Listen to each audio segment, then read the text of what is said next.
we are going to talk about medium run. We are going to talk about that what is the issue. जो हमने ISLM वाली situation देखी थी वो हम सेम सिचुएशन यहाँ पर भी डेवलप करेंगे. हम यहाँ पर भी एम्प्लॉयमेंट अनएम्प्लॉयमेंट आउटपुट डिटर्मिनेशन देखेंगे. हम शॉर्ट रन के अंदर देखेंगे क्या होता है, लॉन्ग रन के अंदर देखेंगे क्या होता है. हम देखेंगे ADS का इंट्रैक्शन जो हमें उसके अंदर भी देखना था, your DFS as well as your फ्रॉइन दोनों. स्पेशली फ्रॉइन के अंदर जो ADS वाला एनालिसिस देखना था वो सारा का सारा हम यहाँ भी देखेंगे. एंड उसके बाद यू हैव टू डू फ्रॉइन. So now we were talking about this medium run. So in chapter number 6 we are going to talk about labor market, natural rate of employment, natural rate of unemployment, what happens to the natural rate in long run, which is basically called as medium run. So याद रखना यहाँ पर medium run is nothing but, sorry, याद रखना in this chapter medium run is basically long run. ठीक है, medium run is long run. So what happens in medium run. And फिर हम आगे जाके वो पॉलिसी इनफेक्टिवनेस और इस सब चीज़ों के बारे में बात करेंगे. न्यूट्रलिटी ऑफ मनी के बारे में बात करेंगे. ठीक है. So we look at the goods market, the financial market, the labour market. All these three markets we look at them together. Basically financial market is money market and goods market तो AD की market हो जाएगी और money labour market तो यहाँ से आगे. तो ये तीनों चीज़ों के मार्केट हम देखेंगे. And then we will develop the ADS model along with the ISLM model, which is very important, जो हमने वहाँ पर भी किया था but यहाँ पर भी हम करेंगे. And this is going to be different. This is going to be very different. That what is the relationship between inflation and unemployment, and this is where we will develop this Phillips curve. And ये जो Phillips curve का concept है, अब उसके बाद आपको दो जगह से करना है. ठीक है. Once we are at this Phillips curve का कंसेप्ट, एक आपको फ्रॉयन से मॉनेटरिस्ट वाला जब करोगे तब करना है. ठीक है. और उसके अलावा फिलिप्स कर्व का जो आपका कंसेप्ट है ये आपको DFS से करना है, जिसके अंदर there will be two things, Okun's law and sacrifice ratio. ठीक है. याद रखना कि ये कंसेप्ट्स जो हैं ब्रॉड हैं, एक किसी रीडिंग के अंदर नहीं दे रखे. You have to follow 2-3 sections for this. अगर आपने ये दोनों तीनों कर लिया तो आपका मैक्रो इकोनॉमिक्स एकदम स्ट्रांग हो चुका होगा फिलिप्स कर्व का, क्योंकि फिलिप्स कर्व का हर साल क्वेश्चन आता है. And not just that, it will help you in all other entrances. So एक कॉम्प्रिहेंसिव अंडरस्टैंडिंग हो जाएगी. You will not face any trouble in any of these exams, beat RBI, beat IES. अब वो तो मैं वो कॉम्प्रिहेंसिव अप्रोच से आपको बता रहा हूँ करने के लिए, विच अल्टीमेटली जो मैं आपको बता रहा हूँ, this ultimately I learned after से 3 to 4 अटैम्प्ट्स. तो थ्री टाइम्स लग गए थे कि मेरा मैक्रो इकोनॉमिक्स एकदम से स्ट्रांग हो जाए. तो वो स्ट्रांग होने के लिए I had to read multiple text and then वो स्ट्रांग हुआ. So make sure that this all is simultaneously done. ये वाला चैप्टर आपको simultaneously फ्रॉयन के साथ करना है, और फिलिप्स कर्व आपको फ्रॉयन से भी करनी है क्योंकि वहाँ पर मॉनेटरिस्ट का डिस्कशन होगा, और DFS से भी करना है जहाँ पर ये वाला बात आएगी. Alright, good to go, yes और नो?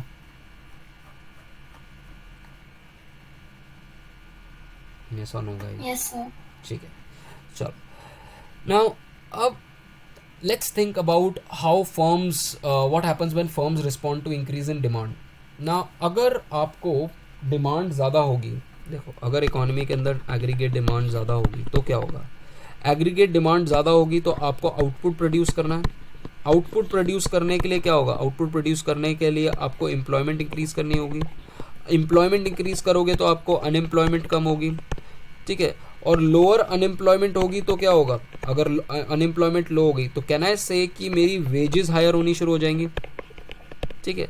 और वेजेस अगर हायर होगी तो आपका प्रोडक्शन का जो कॉस्ट है वो इंक्रीज़ हो जाएगा, मार्जिनल कॉस्ट इंक्रीज़ हो जाएगा, प्रोडक्शन का मार्जिनल कॉस्ट इंक्रीज़ हो जाएगा तो प्राइस इंक्रीज़ हो जाएगा.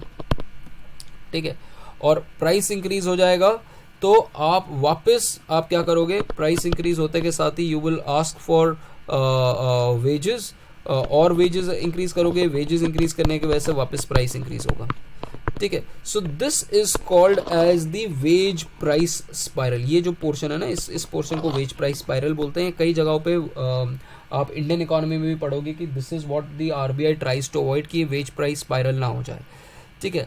सो अभी तक हमने क्या किया, अभी तक हमने we have simply ignored the prices, जो हमने कीनीशियन पॉलिसी के अंदर भी करा था। हमने अपनी पॉलिसीज़ को, हमने अपनी पॉलिसी के अंदर क्या कहते हैं प्राइसेस को कांस्टेंट लेके चले थे। बट अब कई पूरे एनालिसिस में हम प्राइसेस को कांस्टेंट नहीं लेके चलेंगे। We will have prices which can also increase.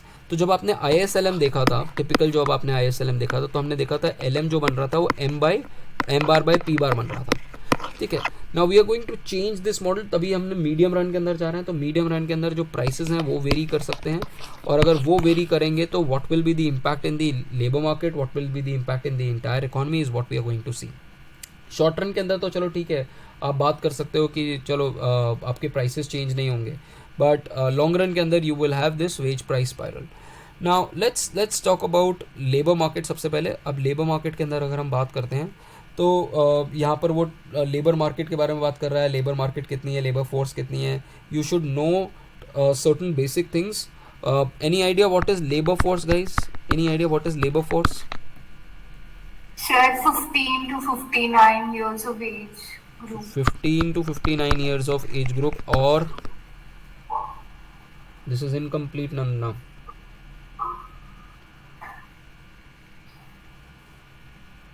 This is incomplete. Who are willing to work. Who are willing to work. ध्यान रखना 15 to 59 who are willing to work are basically yes are basically people who are in this particular area. So then you have something called as participation rate, ठीक है। इसको labour, इसी को हम बोलते हैं लेबर फोर्स से लुकिंग फॉर वर्क एंड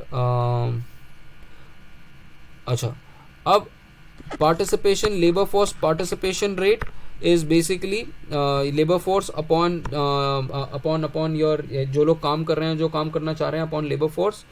अब there is something called as unemployment rate. Now unemployment rate is basically your workforce, ठीक है, workforce minus labor actually your labor force minus your workforce upon labor force.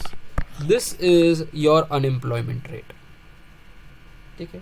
Later on I will show you data of unemployment. मैं India का पूरा data आपको update करके रखूंगा Indian economy के time पे, but you should know what unemployment, how do you define unemployment rate. आप India का देखोगे कि लेबर फोर्स कितनी है, कितने लोग काम कर रहे हैं और काम कितना करना चाह रहे हैं, और कितने लोग ऐसे हैं जो क्या कहते हैं people who are actually working upon people who are willing to work. तो this ratio is going to give you unemployment rate, ठीक है। Then you have this something like this institutional population, total population, non institutional civilian population, उसके बाद civil labour force, people who are out of labour force, इसमें employed और इसमें unemployed, ठीक है। This is how you will see it, we will see it in case of India, ठीक है। Then basic concept ये वाले इतने इंपॉर्टेंट नहीं है, ये मैं आपको जब भेजूंगा ना तो ये हटा दूंगा। माई इनिशियल फाइल में ये मेरा हाईलाइटेड नहीं है, मेरे नीचे वाले हाईलाइटेड हैं, ठीक है। So let us talk about unemployment के अंदर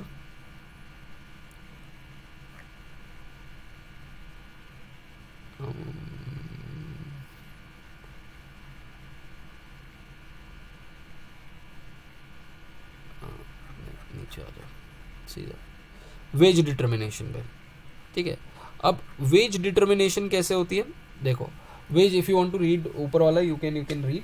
वेज डिटर्मिनेशन कैसे होती है? वेज डिटर्मिनेशन होती है थ्रू कलेक्टिव बार्गेनिंग्स। कई बार क्या होते हैं, यूनियंस होती हैं, ठीक है। Unions will bargain and unions will bargain on behalf of the firm level, industry level, national level.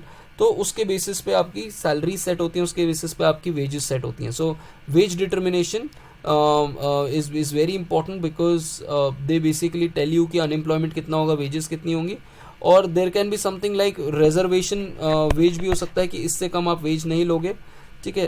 And bargaining power होती है, कई जगहों पे बार्गेनिंग पावर ज़्यादा होती है, कई जगहों पे बार्गेनिंग पावर कम होती है। There is a concept of efficiency wages.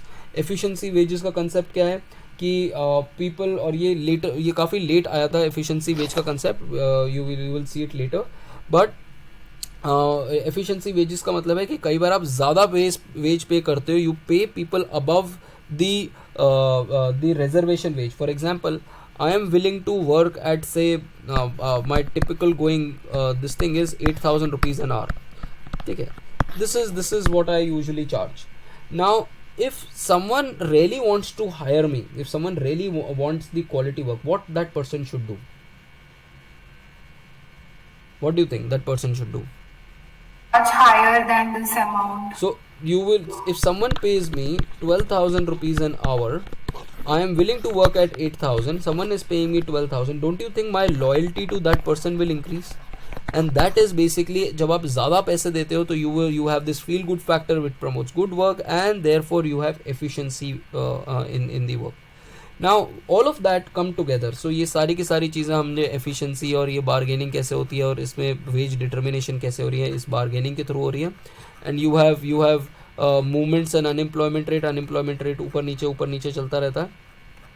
ठीक है, but what you come to is the first part where you set the relationship between wages, price and unemployment. Now in this part of macroeconomics you will have a lot of equations. एक के बाद एक equations आएंगी और ये सारी equations important होगी क्योंकि अराउंड 15-16 इक्वेशंस हम एक साथ लिखेंगे और वो 15-16 इक्वेशन एक के बाद एक बिल्ड होगी. तो it's like a house of cards.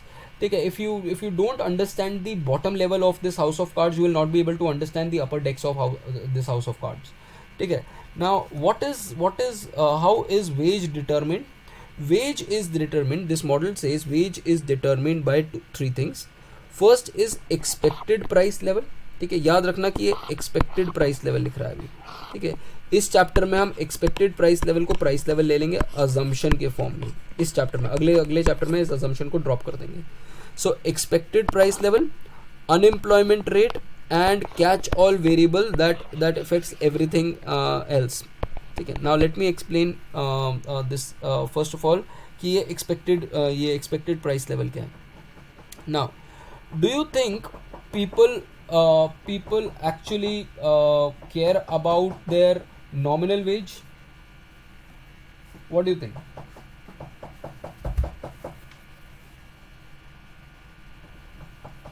What do you think? Do people really care about their nominal wage?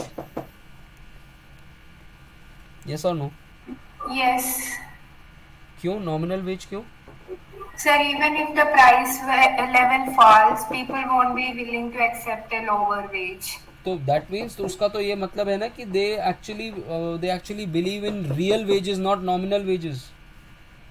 If your parents want say that they will double your pocket money, but if the market prices in your city has become 4 times, don't you think your pocket money is actually turned half? Yes or no? समझ में आया? बाकी सबको समझ में आया? Yes, sir. So people really care about their real wages and not your nominal wages, both workers and firms. Workers do not care about how many dollars they receive, but what they really want is what can their dollars buy. In other ways, they do not worry about nominal wages they receive, but they actually see the price level. They care about W by P. Similarly, firms do not care about nominal wages they pay. They actually what is that they are interested in, what am I paying in relation to the prices of my product. As an if my product is X rupees, then what is of that how much I am going to pay for my wage rate. तो अगर आपको दिख रहा है कि मुझे एक product बेचने से मुझे 1 रुपया मिलता है, तो इस 1 रुपये का अगर मैं प्रोडक्ट बना रहा हूँ तो उसके लिए मुझे वेजेस कितने पैसा देने पड़ रहे हैं. समझ में आया कि नहीं आया? Both of them really care about real wages. We'll talk about money illusion. रुको.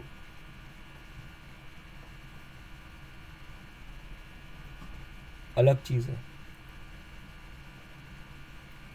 क्लासिकल का केस है वो मनी इल्यूजन. तुम क्लासिकल मॉडल को यहाँ तक यहाँ इससे वो कर रहे हो, बट वहाँ पर भी हमने यही बात करी थी कि लोग वरी तो रियल वेज के ऊपर ही करते हैं, लेबर डिमांड और लेबर सप्लाई रियल वेज का वही तो बनाया था तुमने। यस और नो गाइस।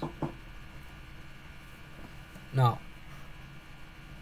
अब if basically if you say if the workers are expecting, suppose मैं कहता हूँ कि workers are expecting the price of goods to be doubled, अगर आपको पता है कि आने वाले टाइम के अंदर अगर मैं कहता हूँ कि प्राइस ऑफ गुड्स जो है वो डबल होने वाले हैं, आपको दिख रहा है कि बहुत महंगाई होने वाली है, don't you think you will also start to ask for higher wages?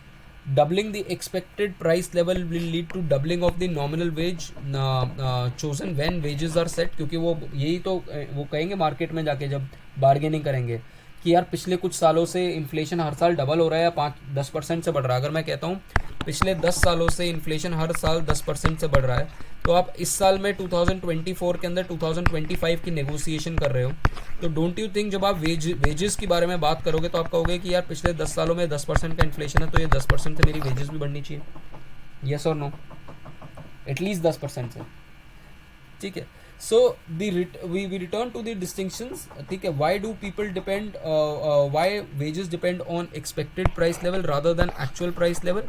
because जब wages set करते हैं तो आप फ्यूचर के लिए wages set कर रहे हो।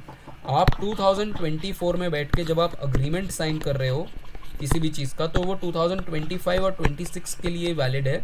तो in 2024 you do not know what will be the price level, you only have expectations of price level. Therefore expectation of price level will have an impact over your over your the amount of wage rate that you're going to basically demand. Yes or no?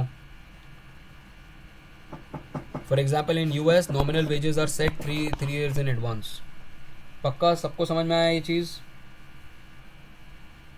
All right. Then अब unemployment rate के साथ कैसे associated है?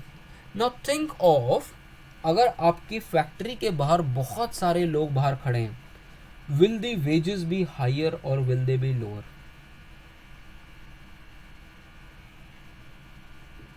सोच के देखो।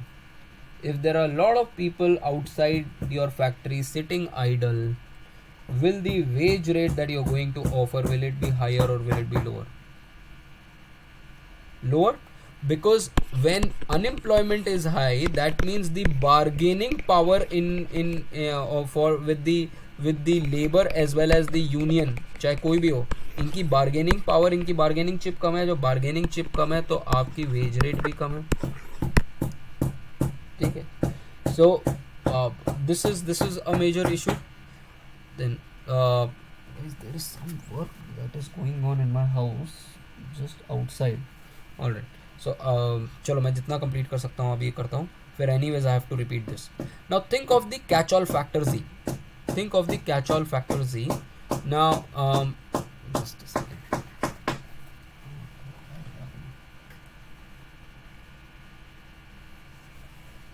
So think of the catch-all factor Z. Now what is this? Suppose मैं universal basic income declare कर देता हूँ।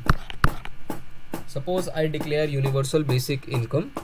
Now what will happen if there is universal basic income? What will happen in the market?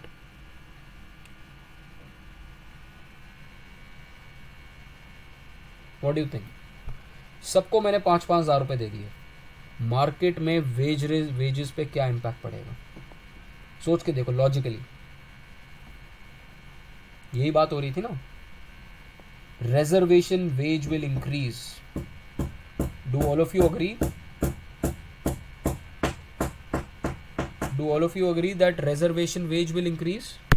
कि wages increase हो जाएंगी। So if I have to write this function wage rate, wage setting relationship, I can write this as a relation of this function of u and function of z, where u के साथ इसका negative relationship है and z के साथ positive relationship है। Yes और no? ठीक है। Then you have another function, ठीक है। ये आपकी 3 इक्वेशंस आपको पता होनी चाहिए। Then we get into price determination. Now we have a production function y is equal to an. Just a second guys, मैं इसको एक बार रोकूं.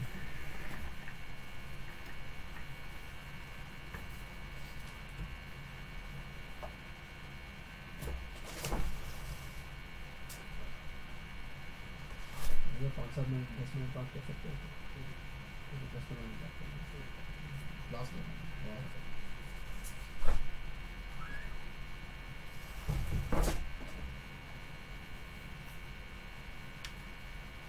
Yes guys, so you have y is equal to an. Now this is your basically you are saying that the output is dependent on labor productivity के ऊपर है. A is your labor productivity, n is your employment. तो जैसे जैसे आपका employment बढ़ेगा वैसे वैसे आपकी productivity बढ़ जाएगी. And labour productivity is not constant, but अभी के लिए हम कांस्टेंट लेके चलेंगे. अभी हमने y a is equal to 1 ले लिया. So we are in constant returns का वाला फेज, एंड जितना आपका n होगा जितना उतने हिसाब से आपका y बढ़ जाएगा. So which is basically marginal cost of production. If अगर आपका इंक्रीज होगा तो आपका ये हो जाएगा. So production function y is equal to n employees that the cost of producing one more unit of output is the cost of employing one more worker, which is wage rate. So you have this one-to-one relationship. So marginal cost of production, the cost of producing one more unit of output is equal to W. ये भी हमने पता ही है. And W is going to have an impact कि जितना आप W increase करोगे उतनी आपकी employment में change आएगा और उसका अपना output में change आएगा. ठीक है. So we are in the case of perfect competition. Now perfect competition in the goods market, what happens? The price of a unit of output will be equal to marginal cost, and price will be equal to W. So but how many many goods market are not competitive. Firms change higher prices than their marginal cost. But we are assuming that you capture this and you say price का हमने function बोला. Price जो होगा वो wage rate के equal होगा. But what will happen is that in certain markets there is some kind of markup. Usually price is equal to MC होता है, और MC इस केस में हमारा वेज रेट है कि एक इंसान को हायर करने के लिए वेज रेट हम एक्स्ट्रा देंगे. बट ये हमारा नॉर्मल रिलेशनशिप है. But what you are saying is that in case of non-perfect competitors, in case of non-perfect competition, what happens is that people will like to earn. अगर non-competition market लोगे, people will like to earn certain profit. And if you remember anything which was किसी को learners index of monopoly power याद है? What was learners index of monopoly power? So P minus MC divided by P. P minus MC divided by P याद आ रहा है? Yes or no? Price is equal to MC कौन से case में होता था? कंपटीशन. तो दैट मीन्स उस केस में लर्नर इंडेक्स का वैल्यू क्या हो जाएगी? 0 हो जाएगी. और in every other market we saw that price will be more than MC. If price is more than MC, that means यहाँ पर हम बोल रहे हैं कि वो हर फर्म के पास some amount of monopoly power है. सो वो मोनोपोली पावर आप देखना चाहते हो कि कितनी मोनोपोली पावर है. ठीक है. And once you see this monopoly power, that means ये M जो फैक्टर दे रहा है ये आपको बता रहा है कि आप परफेक्ट कंपटीशन से कितना ऊपर प्राइस रख सकते हो. So this is telling you your basically monopoly power. And monopoly power here basically means markup, कि आप परफेक्टली कॉम्पिटिटिव फर्म से कितना ज़्यादा प्राइस ऊपर रख सकते हो. Higher the M, what does it show? Higher the M, what does it show? Sir, the greater the difference between P and MC. उसका मतलब क्या हुआ? Higher monopoly power. Higher monopoly power उसके पास ज़्यादा वो है, लेसर नंबर ऑफ फर्म्स होंगी. तो हमारे पास दो इक्वेशन, हमने पहले एक इक्वेशन देखी, हमने देखी W वेज सेटिंग रिलेशनशिप. क्या देखा? Price is equal to PE function of UZ. दूसरा हमने जो इक्वेशन दी माइनस n प्लस. दूसरी हमने इक्वेशन देखी y is equal to AN, और इसी को हमने लिख दिया y is equal to n. तीसरी जो हमने इक्वेशन देखी वो देखी price is equal to wages plus 1 plus M. हमने ये 3 इक्वेशंस देखी. यहाँ तक क्लियर है? यस और no?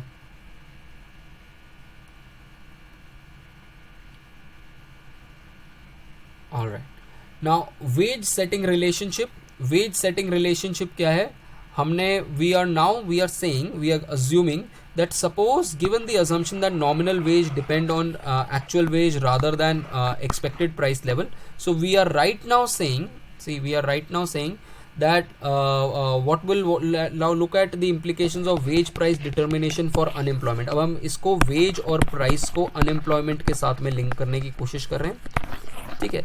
Now for the rest of this chapter we are going to assume price is equal to PE.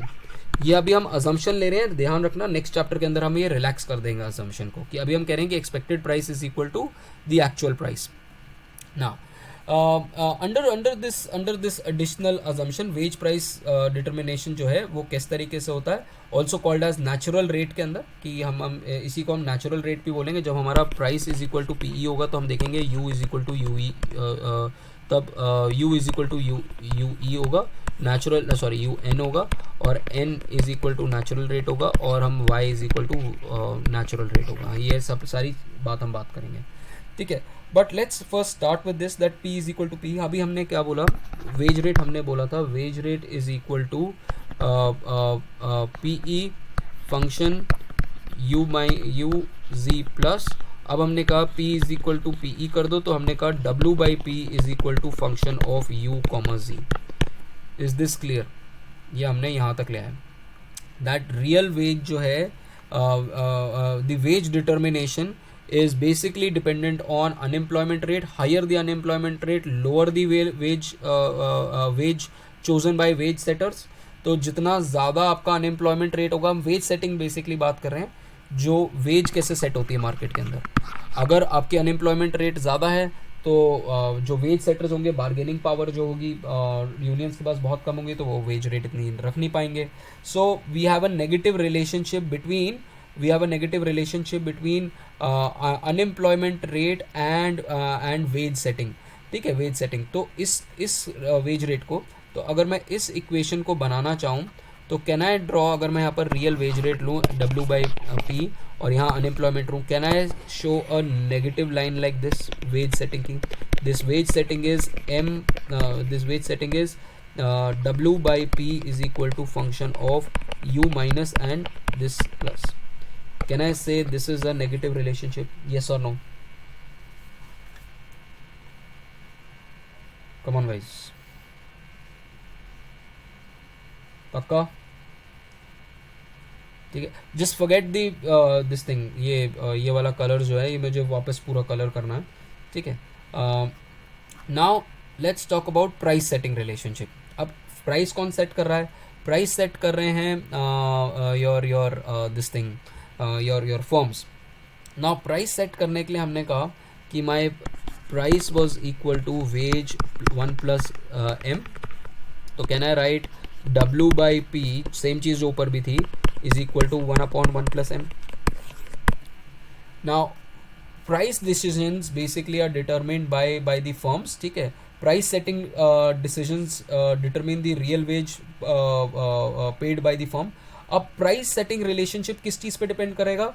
वो डिपेंड करेगा कि मोनोपोली पावर मोनोपोली पावर कितनी है. अब मोनोपोली पावर का कैन समवन एक्सप्लेन मी कि वेजेस के साथ में क्या रिलेशन होगा?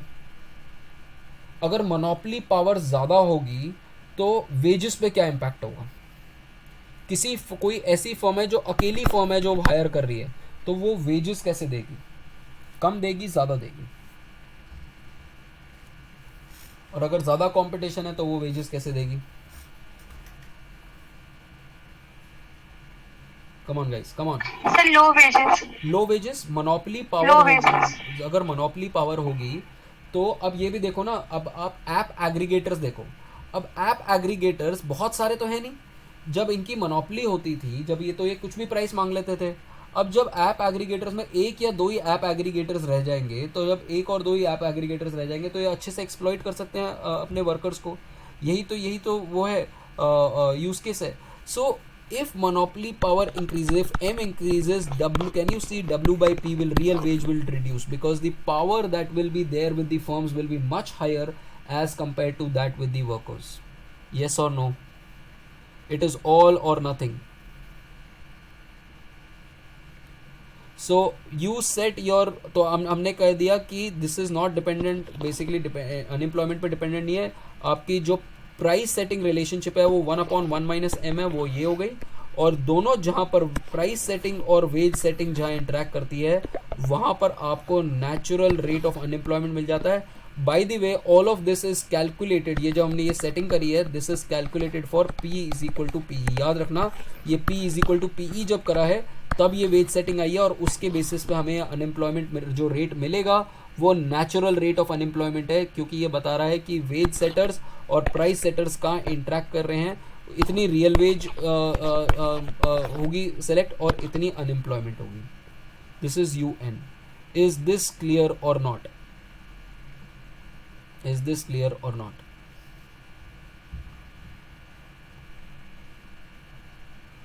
ठीक है, तो now what will happen is at this rate, हमने क्या बोला था, हमने बोला था that when this is equal, हमारे पास W/P is equal to 1 + m था, and W/P was also equal to F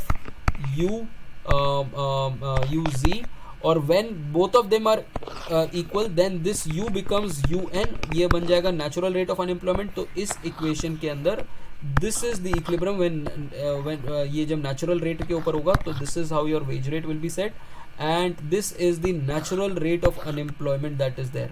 natural का ये मतलब नहीं कि वो सेम रहेगा, इनफैक्ट नेचुरल का मतलब उससे बिल्कुल अलग है, बट ये बेसिकली बता रहा है कि अगर आउटपुट अपने पोटेंशियल पे है तो एम्प्लॉयमेंट अपने पोटेंशियल पे है, अगर एम्प्लॉयमेंट अपने पोटेंशियल पे है तो अनएम्प्लॉयमेंट अपने पोटेंशियल पे है। सिर्फ फ्रिक्शनल अनएम्प्लॉयमेंट और स्ट्रक्चरल जितनी भी अनएम्प्लॉयमेंट है वो रहेगी, बाकी कोई भी इनवॉलंटरी अनएम्प्लॉयमेंट नहीं होगी। ठीक है, so this is what the model says till here. Now tell me something, अगर मैं बोलूं अब इस मार्केट के अंदर, अगर मैं बोलूं कि मैं लोगों को सबको 10-10 हज़ार रुपये, इलेक्शन आने वाला है और मैं सबको 10-10 हज़ार रुपये कैश दे दूं, तो what will happen to the unemployment level in the economy? Question समझ में आया? क्वेश्चन समझ में आया नहीं या नहीं आया?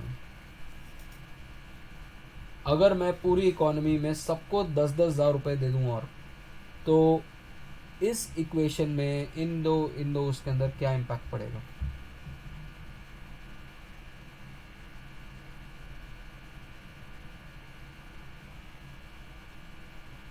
Tell me guys, come on सोचो, इक्वेशन सोचो।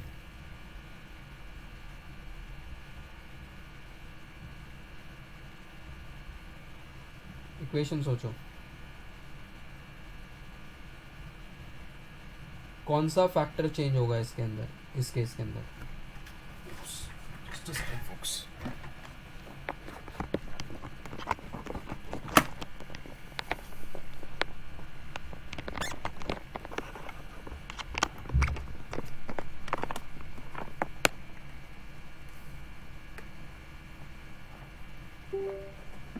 Sorry guys, I think I lost my phone's battery. Yes, alright, कोई बात नहीं, बताओ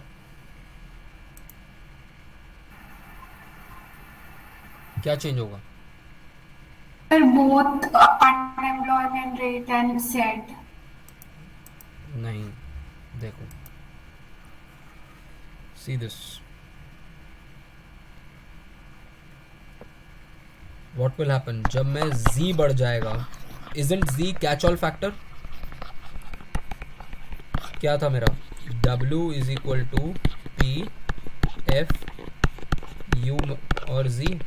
अगर मेरा सबको 10-10 हज़ार रुपये दे दूं तो क्या लोग काम करना चाहेंगे? नहीं काम करना चाहेंगे, वो अपनी वेज जो सेटिंग जो वेज थी उसको ऊपर बढ़ा देंगे, वो ज़्यादा वेज मांगेंगे तो ये वेज सेटिंग वाला रिलेशनशिप ऊपर चला जाएगा, और आपकी ये प्राइस सेटिंग तो यही है, तो आपकी सेम वेज के ऊपर अब आपकी अनएम्प्लॉयमेंट रेट जो हो जाएगी इकोनॉमी के अंदर ज़्यादा हो जाएगी।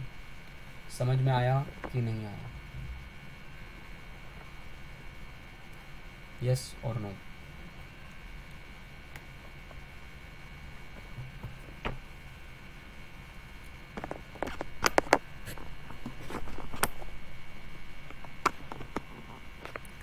ठीक है, सेम चीज़ होगी अगर आप, what will happen if the if the if m increases, monopoly power अगर increase हो जाती है, don't you think this will happen if monopoly power increases? Yes or no? If monopoly power increases, this curve will shift down, and because this curve will shift down, your unemployment will increase and your real wage in the economy will go down. ठीक है, these two things. And then we are going to talk about, मैं अभी इसके लिए इसको छोड़ रहा हूँ, because if I do this then I am in trouble, because I have to repeat this chapter again and then I have to repeat the next chapter again पूरा का पूरा. ये हमारा बस इतना सा ही रह गया, 2 पेज का रह गया. This is a very very small chapter. I had intended to do this chapter, plus I had intended to do the other chapter as well. But before that I want to ask guys, please put it on the informal group, why are people not attending the sessions? ठीक है, ये पूछ के मुझे बताओ क्या issue है, क्यों नहीं आ रहे हैं. एंड ये नॉर्मल क्लास तो है नहीं. What is the issue. कब शाम को देख रहे हैं, कब देख रहे हैं? If you want me to change the time थोड़ा शाम की तरफ, I can probably look at that.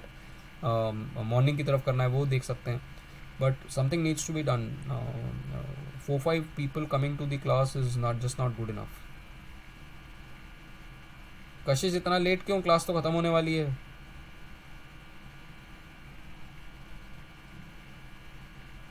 Kashish,